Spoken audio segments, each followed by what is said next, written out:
Hello बेटा जी, जैसा कि आप देख पा रहे होंगे इस वक्त क्वेश्चन नंबर 15 जो कि प्रोबेबिलिटी की एक्सरसाइज 13.1 का डाउट बनता है कई बच्चों का। सबसे ज्यादा इजी क्वेश्चन है सर, सबसे ज्यादा इजी। यस, तो सभी ध्यान दीजिएगा। क्वेश्चन में क्या बोला गया है? Consider the experiment of throwing a dice.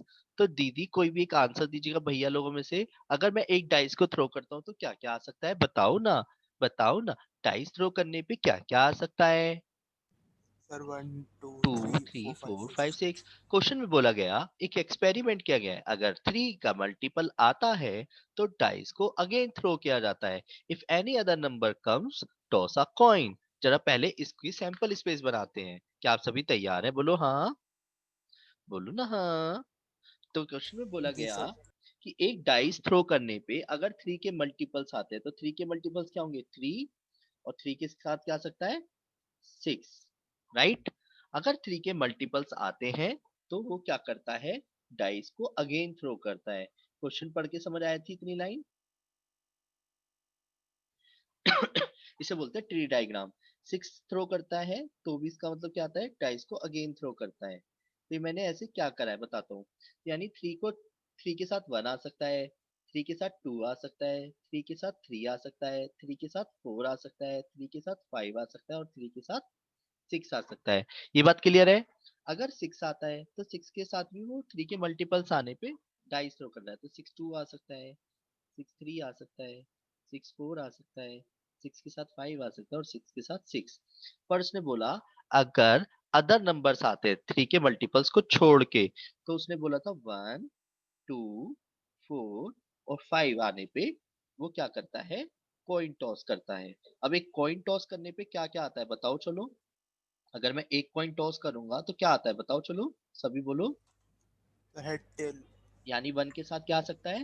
Head. और वन के साथ क्या आ सकता है? टेल। टू के साथ क्या आ सकता है? हेड। और टू के साथ क्या आ सकता है? टेल। वन के साथ हेड, वन के साथ, फोर के साथ हेड, फोर के साथ टेल, फाइव के साथ हेड और फाइव के साथ टेल। पहले यहां तक किसी को कोई दिक्कत है? चलो शक्ति, मेरी बात का आंसर दीजिएगा आप। अगर मैंने कहा आपके पास एक्स चीजें हैं, आपके पास एक्स चीजें हैं, आपको उसे दो जनों को बांटनी है, तो आप कितने कितनी कितनी दोगे दोनों को? एक्स माइनस नहीं सर। हाँ, x/2 होते हैं सर। है ना? एक मिनट, ऐसे ही दोबारा से करते हैं। मैंने कहा यार आपको तीन जनों में बांटना है एक ही चीज को, तो आप क्या करोगे बाई डिफॉल्ट? भाई एक्स को डिवाइड करेंगे 3 से सर। है ना? चलो मैंने कहा इस बार आपको एक्स को 10 जनों में बांटना है, तो आप क्या करोगे? सर 10 से डिवाइड। 10 से डिवाइड करेंगे, है ना? ऐसे ही मैंने कहा टोटल प्रोबेबिलिटी 1 होती है, ये तो बात पता ही होगी सबको, है ना? मैंने कहा इसको 6 हिस्सों में डिवाइड करना है। तो एक चीज बताओ, थ्री के आने की प्रोबेबिलिटी सबको पता होगी क्या होती है? प्रोबेबिलिटी थ्री के आने की प्रोबेबिलिटी क्या होती है एक डाइस को थ्रो करने की? 1/6। और सिक्स के आने की? 1/6। और वन के आने की? 1/6, 1/6, 1/6 और 1/6। पहले ये क्लियर है? बोलो हाँ। अब एक चीज बताओ, अगर मैं आपसे कहता मेरे पास टोटल, इधर से समझना राइट हैंड साइड पे जो मैं फालतू की बातें लिख रहा हूँ, मैंने कहा मेरे पास एक्स चीजें थी जिसे मैंने दो जनों को बांटा, x/2 और x/2 दिख रहा था, है ना? ये रहा, सेम द्वारा लिखा है। अब मुझे इसको अगेन तीन जनों में बांटना है इस बार। x/2 को तीन जनों में बांटना है तो क्या करोगे आप? x/2 को अगर तीन जनों में बांटना है तो आप क्या करोगे? थ्री से डिवाइड, यानी x/6, x/6, x/6। ये समझ आया? कहने का मतलब, जी सर। अगर मैंने कहा, ऐसे समझते हैं फिर से, इस x/3 के मुझे पांच हिस्से करने हैं, तो पांच हिस्से करने का मतलब क्या होगा? इन शॉर्ट पांच से मल्टीप्लाई करना नीचे की, तो x/15, x/15, x/15, x/15, x/15। पहले क्लियर है? तो इस 1/6 के मैंने कितने हिस्से करे हैं नोटिस करो। इंडिविजुअल प्रोबेबिलिटी के केस में इस 1/6 के मैंने कितने हिस्से करे हैं? यहां से देखो 5। बेटा, ध्यान से देखो। थ्री आने पे थ्री के साथ कितने कितने नंबर्स आए थे सैंपल स्पेस में? थ्री, 6। वन। तो इस शॉर्ट वन के 1/6 के अगर मैं छह हिस्से करूंगा, 1/6 के भी छठा हिस्सा जो होगा वो कितना होना चाहिए?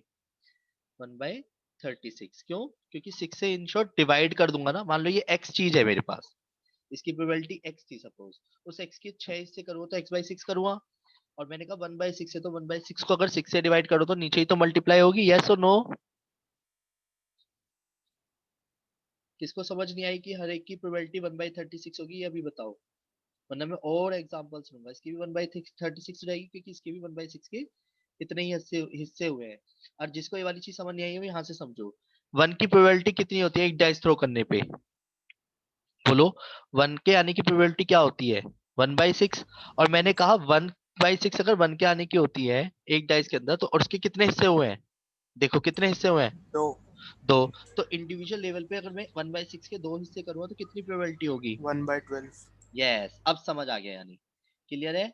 इसकी 1/12, 1/12, 1/12, 1/12, सब कुछ क्लियर है? 1/12 क्यों? बोलो। 1/12, 1/12, जी सर 1/12, क्लियर है। 1/12। पहले तो मैंने प्रोबेबिलिटी निकाली। अब मुझे अगर प्रोबेबिलिटी इनमें सब जिस जिसकी पूछेगा ना कोई से भी इवेंट की, मैं उनको टोटल कर दूंगा। पर क्वेश्चन में पहले पढ़ते हैं उसने बोला क्या है हमसे। तो क्वेश्चन की लैंग्वेज को जब हमने ध्यान से देखा तो क्वेश्चन बोला गया था फाइंड द प्रोबेबिलिटी। मैंने आपको बताया था जो भी चीज फाइंड करनी है उसे क्या नाम दोगे? बोलो। जो भी चीज आपको फाइंड करनी है उसे क्या नाम दोगे? ए। ए। तो ए, क्वेश्चन में क्या बोला गया है?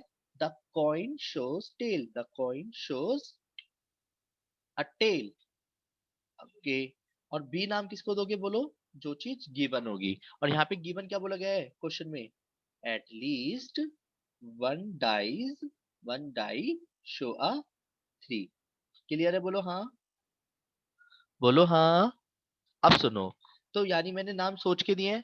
अब मुझे बिना ये सोचे समझे क्या निकालना है, मुझे ये पता है कि ए बाई बी निकालना है। यानी मुझे ए इंटरसेक्शन बी चाहिए और प्रोबेबिलिटी ऑफ बी चाहिए। तो यानी कि सबसे पहले प्रोबेबिलिटी ऑफ बी की बात करते हैं। तो कम से कम एक डाइस थ्री शो करे। तो ऐसे कितने सारे इवेंट है जो कम से कम एक डाइस थ्री शो करे? कम से कम एक डाइस थ्री शो करे। तो यानी 3/1, 3/2, 3/3, 3/4, 3/5, 3/6, है ना? और 6/3। और कोई सा इवेंट है? तो प्रोबेबिलिटी ऑफ बी पता है कितनी हो जाएगी? प्रोबेबिलिटी ऑफ बी हो जाएगी 1/36। सबकी थी इंडिविजुअल लेवल पे, तो 7/36। पहले ये समझ आया क्या करा है बेटा मैंने? प्रोबेबिलिटी ऑफ बी 7/36 क्यों लिखी है? क्योंकि 6 ये रे और एक ये रहा। डन। तो 7/36 तो यहाँ पे आ गया। कहाँ पे? डिनोमिनेटर में। अब बात आती है probability of A intersection B. A intersection B 0 आएगा। क्यों आएगा? क्योंकि ए जो इवेंट है वो कहता है टेल आना चाहिए। तो टेल तो आ रहा है 1 के साथ, 2 के साथ, 4 के साथ और 5 के साथ। पर सिचुएशन ये आ रही है कि जब इंटरसेक्शन की बात करी जाएगी, ध्यान से देखो, तो इन दोनों में कोई भी चीज कॉमन है क्या कि जिसमें 3 भी आ जाए और टेल भी आ जाए ए और बी में? नो नहीं। सर। तो जिसकी वजह से प्रोबेबिलिटी इंटरसेक्शन 0 हो गया। तो आंसर कितना आ गया? 0। और बंदा जल्दबाजी में कभी कभी सोचता है यार आंसर तो 0 आया है सर, इस 0 को कैसे देखेंगे, क्या करेंगे? बहुत कॉमन सी बात है, तसल्ली से समझो। 0 देख के इसका मतलब ये नहीं कि हमने गलत करा है। बस वो बाई चांस की बात, आंसर ही 0 आया तो हमारी गलती थोड़ी ना है। क्यों जी? आया समझ? बोलो हाँ। जी सर। तो समझ नहीं आया एक बार दोबारा रिपीट कर देता हूँ, बस इस चीज को समझना। पहले टोटल प्रोबेबिलिटी 1 होती है। 1 के 6 हिस्से हुए तो 1/6, 1/6 करके सबकी प्रोबेबिलिटी लिखी। 1/6 से 6 हिस्से हुए तो 6 से और डिवाइड कर दिया तो 1/36। अगर मान लो मेरे से तीन चीजों की प्रोबेबिलिटी बोलता, 1H की और 1T की और 6/5 की, तो मैं 1/36 प्लस 1/12 प्लस 1/12 करता। क्लियर है? जैसे कि मैंने आपको एग्जाम्पल 7 की एक वीडियो आप सभी के साथ शेयर कर दी थी, है ना?